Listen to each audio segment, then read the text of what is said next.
Greetings, fellow time travelers.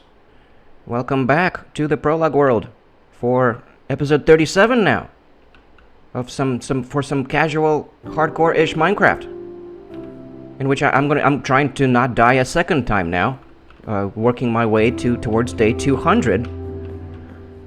And once again, I got a very special episode for you guys today. I'm gonna be giving you guys a little bit of a life update, of talking about what I'm going through in my life, which is kind of it's a lot. I have a lot that that's currently that I'm having to deal with currently, and it might kind of partially explain what's going on with this channel, what's going on with the way that I do this in part. It's all right. I should save that for later. That kind of Jesus. I'm really freaking not being focused at all starting this thing out. What am I doing? I was trying to. I don't have the cobble to make another axe. I need to. Okay, gosh, I really need to get myself together here. All right, let me start talking about what. At least start this off with what the heck am I doing gameplay wise. I'm gonna be building. I'm gonna be working more on this, on the retaining wall. I'm going to be building the fence. That's right. That's what I need to do. I need to make fence. I need like 100 or so freaking fence to get me started. A bunch of fence. I thought I had some leftover fence. This is all the oak fence that I have. Okay, well that's no problem. I got lots and lots of wood. Let's just make lots and lots of fence. So yeah, Happy New Year's, guys. It is now 2025. I'm going to be releasing it. I'm pre-recording this. For me, it's actually not 2025 yet, because I'm trying to work ahead a little bit. But I will be releasing this video on the 1st of the new year. So it's going to be 2025 already, at the time that I actually release this video. I'm going to need more, or it doesn't hurt to have extra, That's not how you make a fence. Those are gates. Let's not end up with a million gates. Oops. There we go. There we go. That's how you make fence. There we go. Now we're all set. We got too many sticks. Yeah, that's no problem. Let's just stash those in here for now. I already have an extra stack of sticks. I gotta remember that to try not to make more extra sticks. All right. Well, this is definitely gonna be enough fence now. I'm gonna need to. The whole point of the last episode was to secure the top of the ledge, and now I need to put fence all across the top of the ledge so that I feel safe digging the dirt underneath the ledge, so that nothing drops down on me while I'm digging the dirt. All of the free drops already disappeared because I took too long getting started with the day. All right, this is where I need to put the fence. I should probably go ahead and start on the fence before I get carried away talking, because it's going to be difficult trying to focus on what I'm doing while I'm talking. And it's a bit of a, it's a lot that I want to talk about. I'm probably not going to, as always, I'm not going to be able to even talk about everything, but I'm going to try. This channel is about making the effort and not entirely meeting my objectives, but at least making the effort. 3, 4, 5. This is how you make sure that if you have like a tree and you're trying to make it look like the tree is aligned with the rest of the build, you kind of start with the tree. You start with the object that you want things to be aligned with. So I like to place torches when I build fences. I like to place torches on the 5th fence post. So like right here, and same with this side. It's going to be 5 in this direction, and this is also the way I'm going to determine how far out it's going to go, because I want it to be very symmetrical and very consistent, and basically not go any further than 5 fence posts in any direction. I'm just gonna want these consistent 5 fence intervals. That's 3, 4, 5. So yeah, Happy New Year's, guys. It's 2025 now. It's unbelievable. It's always so unbelievable. It feels so unbelievable every time when you're in the new the new year starts, leading up to the new year. It's kind of this liminal sense of this can't possibly be real, because it's you're used to life in the previous year. You're used to it being 2024.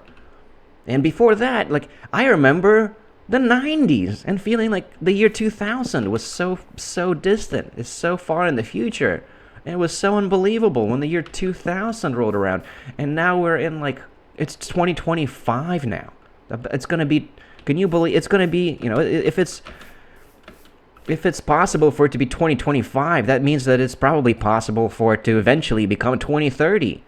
And that's just like wild that it's going to be 2030 in like 5 years, and then I'll probably survive to like 2050 or 2060 even, which is just incomprehensible. It's extreme, absolutely extreme to imagine that.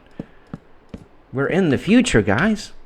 Well, this is why I call you guys time travelers. Well, this is not the only reason. I mean, no, there's many ways in which you guys are time travelers. I mean, I'm recording this before the turn of the year. For one thing. All right, I'm just gonna sleep out here. But also, people are gonna be watching this probably at various times in the future. Probably not immediately. Not everyone's just gonna be watching it in the first couple of days after it gets released. So in that sense, I'm talking to people in the future who are going to be watching this sometime in the future. So in that regard, we're time travelers. But also, we're all time travelers because we're all going from the past into the future. Like, we're gradually watching the sunset right now. A few seconds in the past, it was like up here. So we're always traveling through time, going from the past into the future. I gotta sleep really bad now. It's definitely monster time. No, nothing spawned. Nothing spawned. We're safe. So yeah, we're all time travelers in count of the present being a progression from the past into the future, right? And also, I like to call you guys time travelers because that makes it not exclusive to humans, because I do believe that other entities may exist that may be watching this content who aren't humans. So so the time travelers, it makes it more inclusive, because there's probably these other entities probably also travel through time. So I might have some aliens or some fifth dimensional supernatural entities or whatnots trying to watch this at some time in the future or the past or I don't know when. So that's why I like to call my audience time travelers and regard myself as a time traveler. I'm sure if the afterlife is real, then there's something called like the Akashic Records or something where you can revisit the past and relive everything. So this is all, and the future. Apparently, people also claim that there's ways to peer into the future. There's like multiple timelines, and the present is like a weaving of the different possibilities, the different potential future timelines, or something like that. It's very mysterious and incomprehensible at this stage in our development. So, but back to the actual topic that I wanted to actually talk about. This is where there's going to be a staircase here, going in both going this way actually, and going this way. So like over here, I think is actually there's going to be stairs. Anyways, I shouldn't be. I was trying to finish the fence. I need to focus. I need to focus on the fence. But the topic of the day is resolutions, New Year's resolutions, and I wanted to take this opportunity to actually talk about what I'm going through currently in my personal life. And I don't want to make this channel like a blog channel in which I regularly, routinely talk about what I'm going through in my personal life. So this is going to be kind of a rare, an infrequent occasion type of deal, where I expect to not talk about this for a long time. after this episode.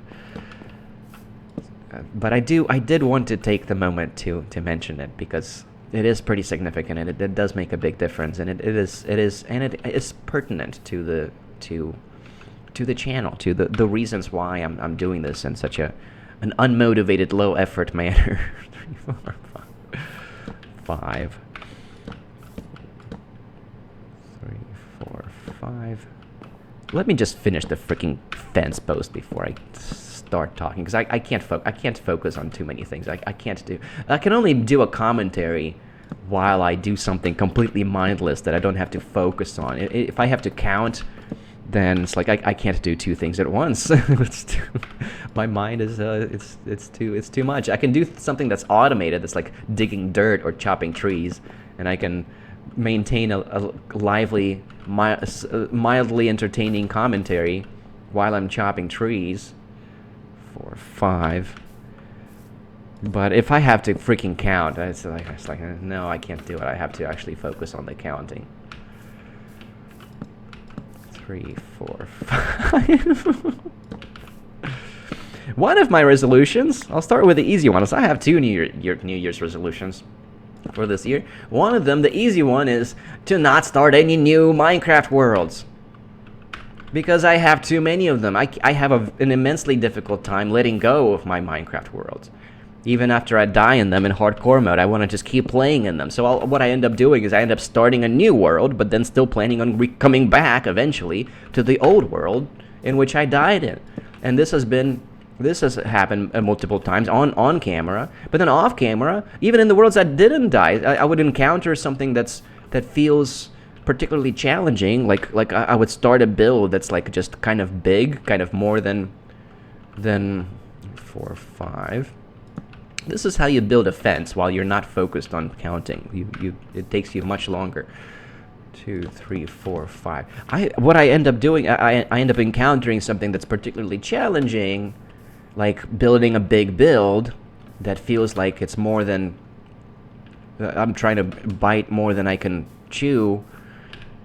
And I end up wanting to start over just to feel a sense of freshness, and because it just starts to feel like the world that I was currently playing in. It feels a bit demotivating, demoralizing. That not demoralizing, more of like it just takes more motivation to commit to building something big.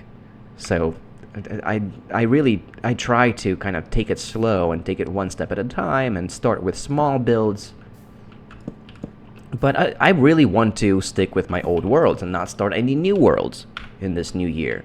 And I think I can do that. I think that's doable.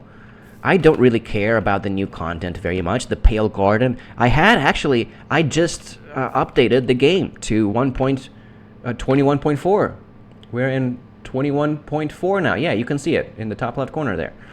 Because it took me a while, because the continuity mod that enables the nice windows, the window textures connecting, that one usually is the last to update, and that one usually takes a while to update.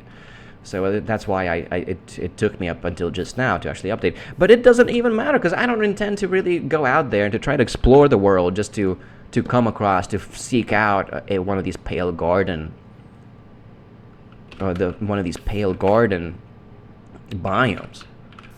2, 3, 4, 5, and there we go. That's as far as this wall is going to go. And I'm going to fill this in with dirt, and then there's going to be staircases going this direction and that direction, just like on the other side.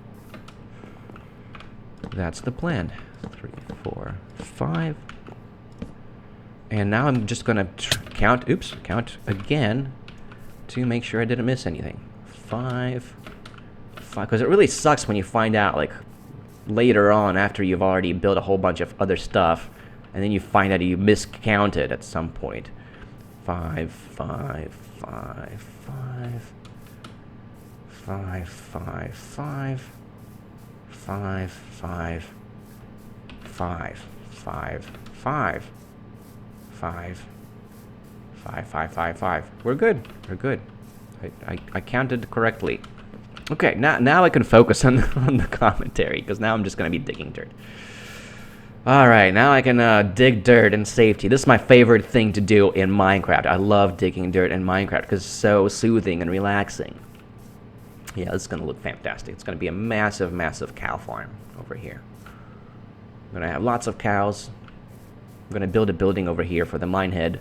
I'm going to wait until later. I'm not going to actually build this building anytime soon. I'm actually just going to cover this up with dirt for the time being and just just put up. Let me just go ahead and put a torch down here, just to keep it safe from monsters spawning. Yeah, there's definitely things down there I gotta be wary of. I should be very cautious. Be ready to fight things off. No, that's just a bat. That's just a bat. I just want to light this up real quick. This is not what I was expecting. There's actually more down here than what I thought. Because I remembered it being a hole through the ceiling, going down into the death sentence caves. All right, I'm not actually I wasn't actually trying to go cave exploring right now. I actually just wanted to look to see what was down there briefly, just to put up some torches, just that I'm not hearing zombie sounds right here. And I'm just going to cover this up for the time being, and perhaps put a pole with like a button with a trapdoor to enable me to get down into the hole for now. Or just I don't even need to do that because I don't anticipate actually getting in there until I'm ready to build the building on top of this. So that's going to be a while, actually. I'm just going to cover it up and put a sign up or something like that. I'm not sure. Let me get on with the freaking dirt digging. I gotta dig dirt. It's already the end of the second day. I only have one day left to actually talk about what I wanted to talk about. Yay! That's how this typically goes. And I need more cobblestone to make tools with the cobblestone. I'm gonna need lots of shovels. Let me just go ahead and pull up some more cobblestone. I'm out of cobblestone again. After day 100, we're on like day 112 or something, and I'm running out of cobblestone. Well, casual Minecraft, casual hardcore-ish Minecraft. Here we go. This is what you've subscribed to, isn't it? This is what you wanted to see. This farm is ready to be harvested. Let's do that real quick. One of the most satisfying things in Minecraft. Harvesting the fruits of your labor. All right, there's that. And let's sleep. I'm gonna sleep in my bedroom since I'm here. Watch the beautiful sunset. So yeah, the second thing that I want to talk about, the second New Year's resolution. And it's actually been kind of the New Year's resolution for the previous several years, probably, in a more general sense. This year, it's more in like a very doubled down kind of sense. It's a major resolution kind of thing for me. I really want to get healthy because I've been dealing with chronic illness my entire freaking life. I was sick as a freaking kid. It's not something that's recent. That's just in the last few months or the last few years. My entire freaking life, I've been chronically sick. And this year, in 2024, like this past year, I guess, I figured out just recently. I figured out what it is. I've come across information about what's known as chronic inflammatory response syndrome, the CIRS, the CIRS, not with an S but with a C for chronic. Many people initially search for SIRS, the other CIRS, which is systemic inflammatory response syndrome. That's not the same thing. I'm dealing with the chronic inflammatory response syndrome, the CIRS. And I've confirmed this for myself. I've gotten the necessary blood tests done now to confirm that this is indeed what I'm dealing with. So now I feel like I'm officially part of the club. I need chop axes. That's what I'm doing. Chop axes, and more shovels. That's what I'm doing. There we go. Now we have. I think that's going to be enough shovels, enough axes. I'm gonna need to come back here to drop off dirt, and I'll build more shovels when I get around to that. So yeah, this year it's gonna be a big year for me because I'm finally going to be trying to work towards healing from CIRS, because it is something that you can heal from, but it's not something that's easy to heal from. It's a whole massive long-term ordeal. People get treatment for this stuff for like a year at least. That like it might be up to at least a year, probably longer. And before that, I have to get out of the exposure. I need to talk about what CIRS is, what it is. So it's a chronic inflammatory response that only occurs to people that are susceptible to this, which is pretty common. Apparently, it's like a quarter of the population, like 24% of the population has the genetic predisposition to it, and I've gotten myself tested for the HLA, the human leucocene something system, the haplotype, the genes, basically the CIRS genes that you would have if you are suspecting that you might have this thing. That's one of the things you would get tested for, to see if you have the susceptibility genes. And indeed, I do have the susceptibility. I have like the most susceptible genes, the dreaded genes. I have the I'm susceptible to all of the biotoxins genes. It's known as the dreaded gene. So it's essentially an immune response to biotoxins that you're inhaling primarily. Although there is some speculation that some of the bacteria might be just coming through your skin, some of the actinobacteria that you might be reacting to. And there's also, apparently, it appears that some of the bacteria that you're reacting to might be living freaking inside of you, which is even scarier. So there is still ongoing research about CIRS, everything CIRS related. It's not really entirely completely well understood yet, but it does appear that we have some idea of how to treat it, and some idea of where to begin, what you should be doing. And the number one thing that you should be doing as the first step is trying to remove yourself from exposure to the biotoxins. And biotoxins, we're talking about things like, the most widely known biotoxin is the mold. Mold spores and fragments of dead mold. So, which occurs in water-damaged buildings, which is like all of the buildings. Unless it's like a brand new building, vast majority of buildings out there have water damage. So it's not like as a CIRS patient, it's not like you've been subjected to this gross negligence of landlords. No, the majority of freaking apartment buildings out there have water damage. Like some, depending on where you're at, it's like between 50 and 80% of buildings have water damage. So you can't really be mad at your landlord for this, because it's probably, in my case, the water damage in this building, it's pretty mild. It's not extreme. It's not severe. So it's well within regulatory standards. For you to actually have some kind of a claim where in which you would be eligible for some kind of legal assistance with the costs of remediation, or your landlord would be eligible, would be forced to remediate.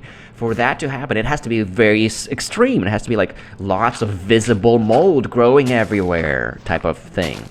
So I'm pretty sure that that's just not happening, and it's going to be, I'm just going to have to move to a different place, to a different apartment. And it's going to be a fancier place. It's going to be more expensive. And in order to do that, I have to get back to work. I haven't been working lately. I quit my job about 8 months ago now. In part because I wanted to give myself the time to heal. Because I always imagined that if I just stop working for long enough and focus on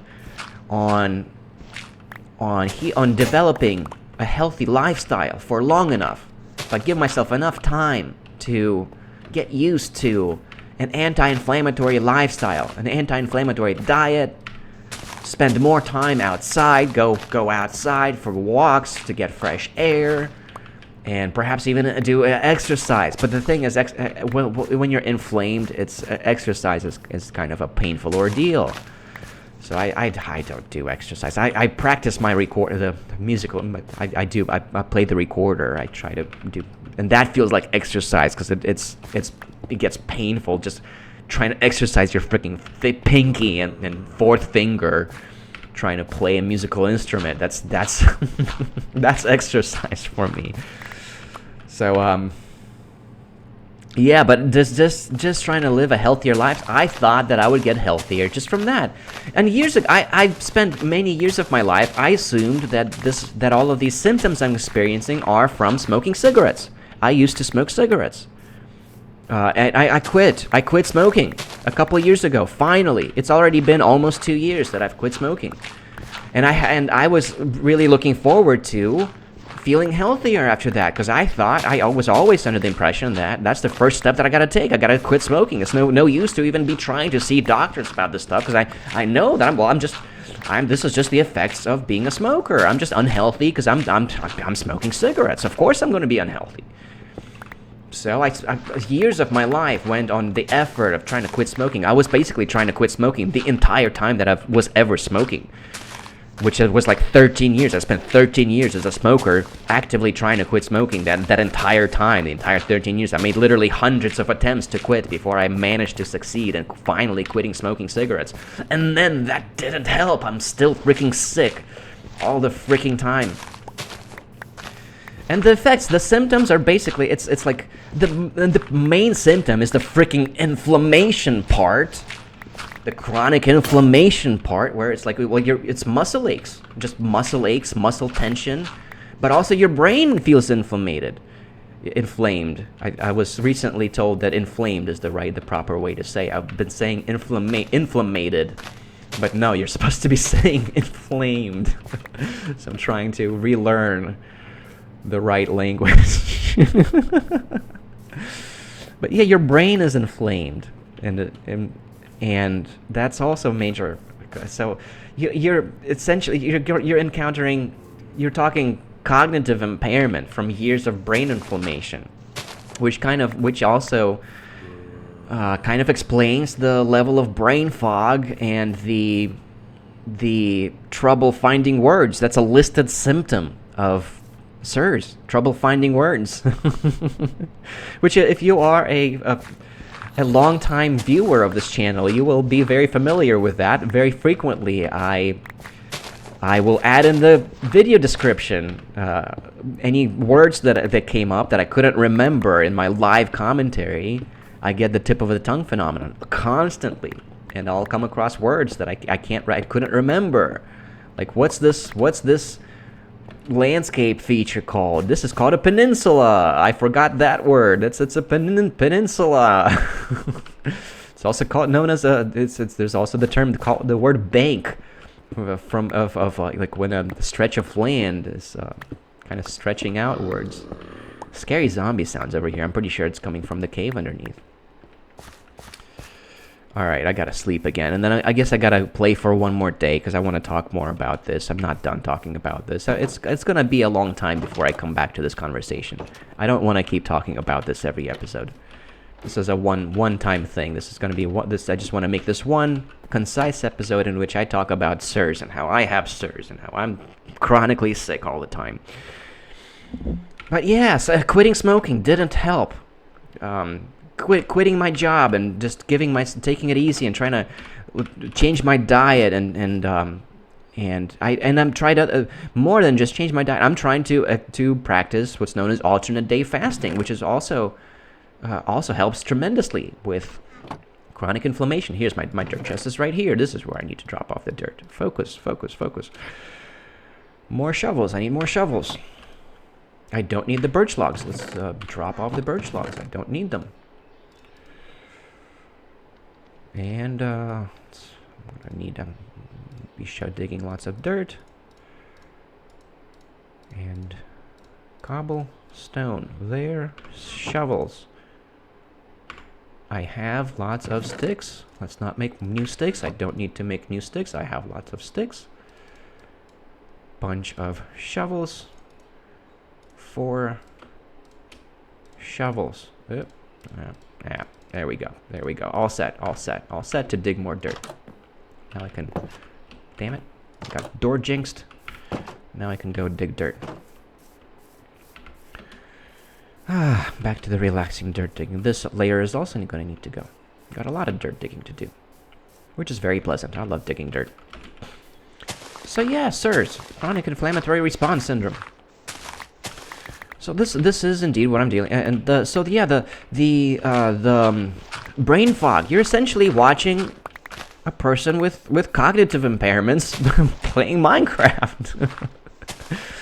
And this also explains the low levels, the demotivate.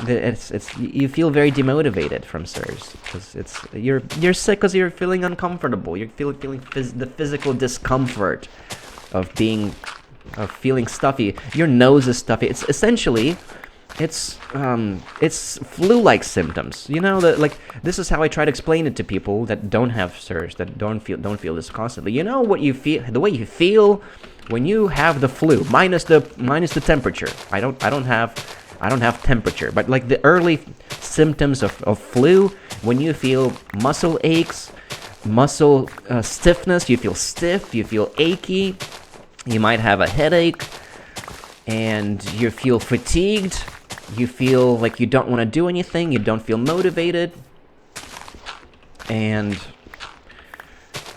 what else? You feel brain fog.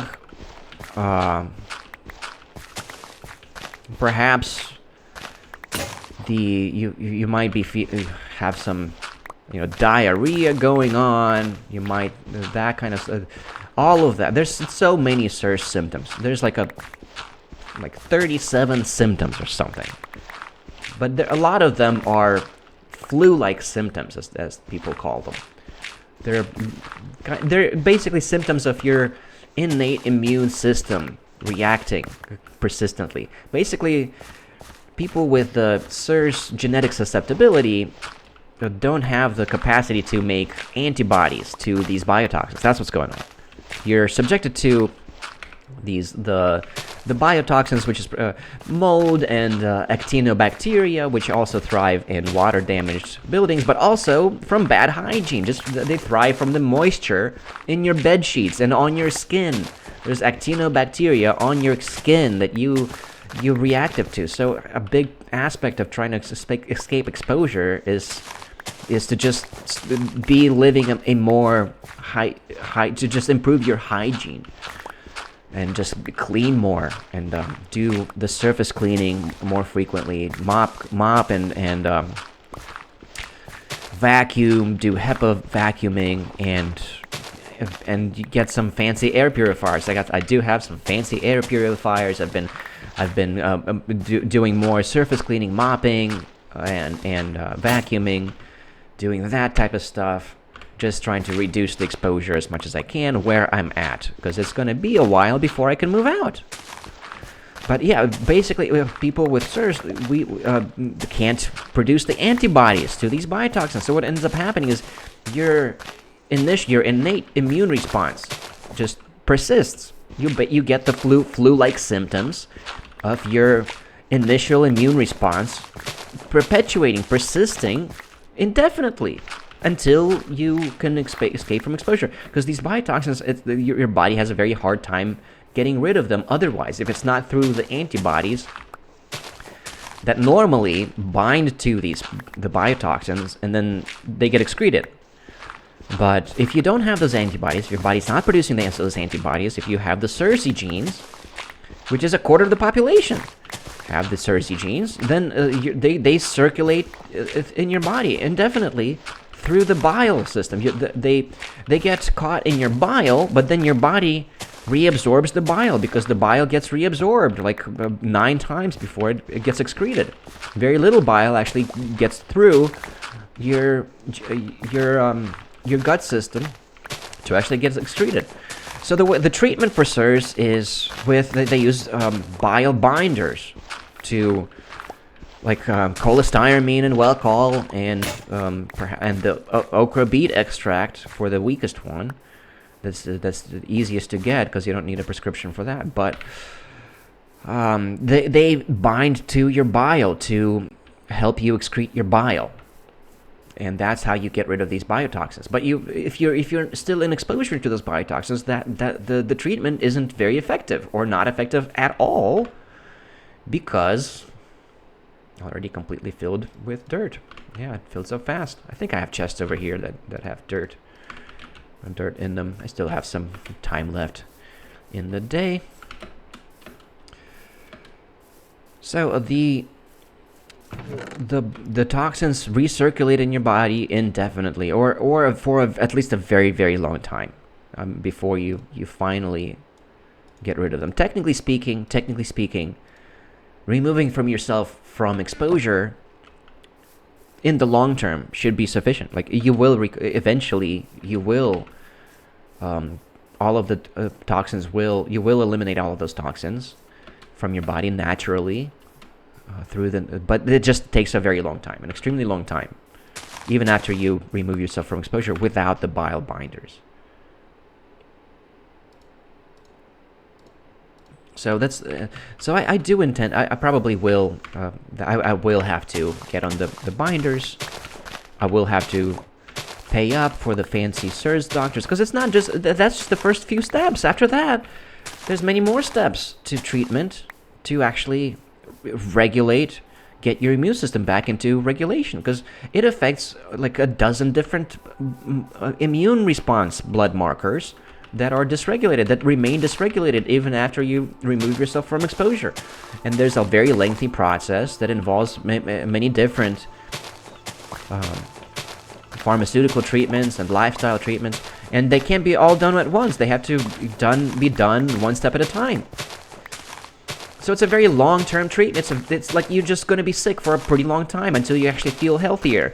And in my case, since I have to move to a different apartment, well, I'm going to have to get back to work while I'm still sick. I'm going to have to get back to work while I'm still feeling the flu-like symptoms.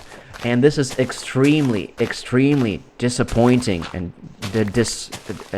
demoralizing to me. And I'm still in the process of just absorbing this extreme misfortune, which just feels absolutely staggering to me that this is the case, that taking 8 months off from work and focusing on just living a healthier lifestyle isn't enough. No, I still have to get back to work to make more money, to move to a nicer apartment, to even begin the treatment for it. I mean, technically, I think you could start the treatment while you're still in exposure if you want to see what happens. Because it's possible that, well, you might sufficiently mitigate the exposure to at least where it's low enough, just from cleaning more and using the air purifiers.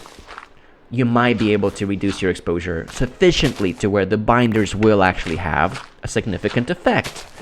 So it might be worth to go ahead and start the binder treatment while you're still living where you're at. I might take that route, but I'm still in the process of looking into all of that. There's a really high learning curve to all of this stuff. It's a very complicated illness, and that's what I've been doing for the past months. It's been over 2 months now since I first came across information about CIRS.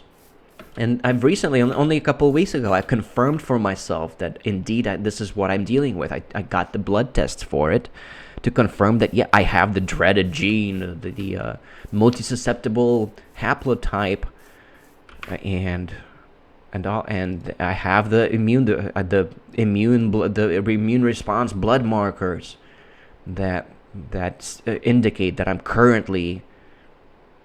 My immune system is currently actively dysregulated and actively caught up in this perpetual dysregulated immune response to these biotoxins that I'm still in exposure to. So it's just a complete nightmare, and I'm going to have to get back to work while I'm still sick, preferably outside. I'm going to be looking for a job outdoors And I do expect that by the end of January, I'm going to be back to work. And I'm still going to keep doing this. I'm still going to be trying to release one Minecraft episode every other day, because this is very low effort content. This is slop content. I'm not editing anything, which is great for me.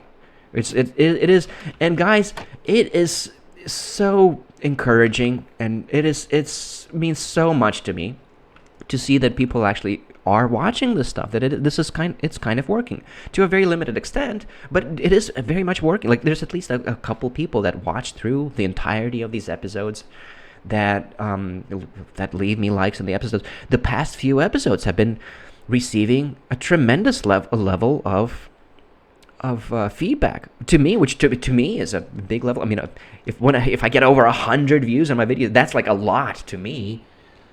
For this kind of content, for this kind of slop content, that's a lot. And I appreciate that tremendously. A good handful of people have subscribed recently to these last few episodes. That means so much to me. It is such a motivation boost. It really goes a long way. And so it really helps. It actually helps me a lot to cope with what I'm dealing with, to be trying to do this, to be trying to continue. Look at how nice this wall is going to look so nice once it's done.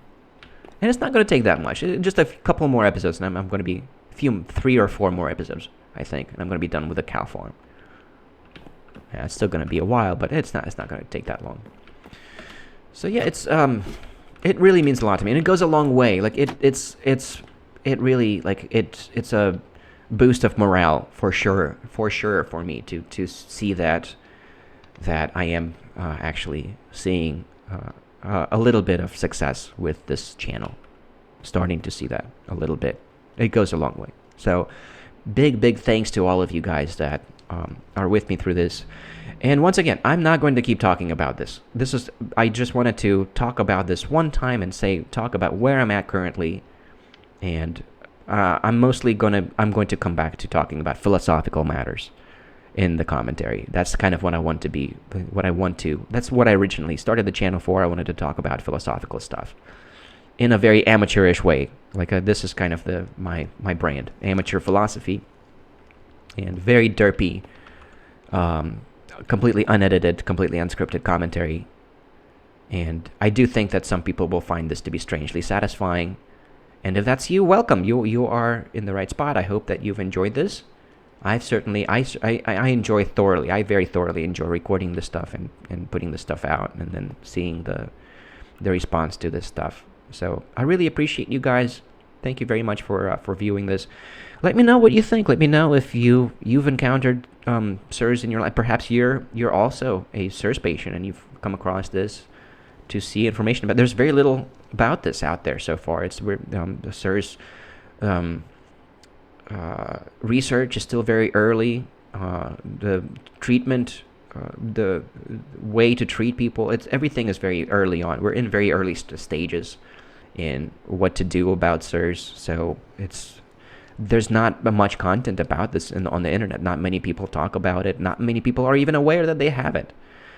So perhaps there will be other CIRS patients they're also into Minecraft that will come across this and be like, hey, this is cool. This is interesting. I want to see a person with cognitive impairments from CIRS playing Minecraft. That sounds interesting. That's strangely satisfying to me. So welcome. Please join me in my journey, in my Minecraft hardcore-ish journey. And I look forward to making more of these episodes. And I look forward to potentially, finally seeing some relief from the chronic inflammation that I've been dealing with my entire freaking life.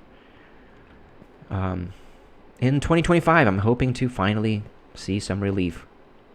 So I have high hopes for this year. Really looking forward to what's to come.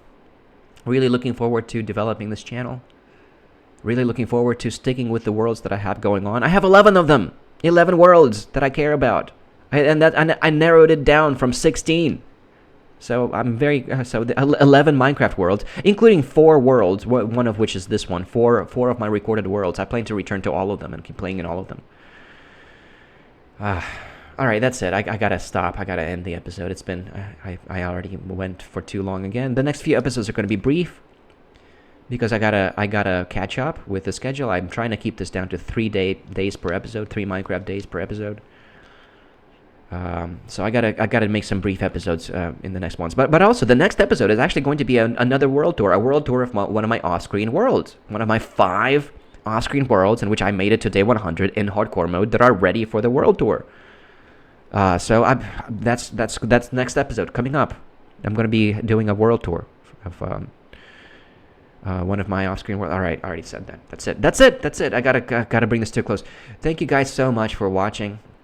Let me know what you think. Let me know if there's anything that you wanted to talk about. Let me know if you are also a CIRS patient, or if you've encountered CIRS, or if you have somebody in your life that has encountered CIRS. And let me know if you're enjoying this, if this is appealing to you, or anything. I really appreciate comments. That's my favorite part of this. So that's it for today. I'll see you in the next one. Shadowlay, my fellows.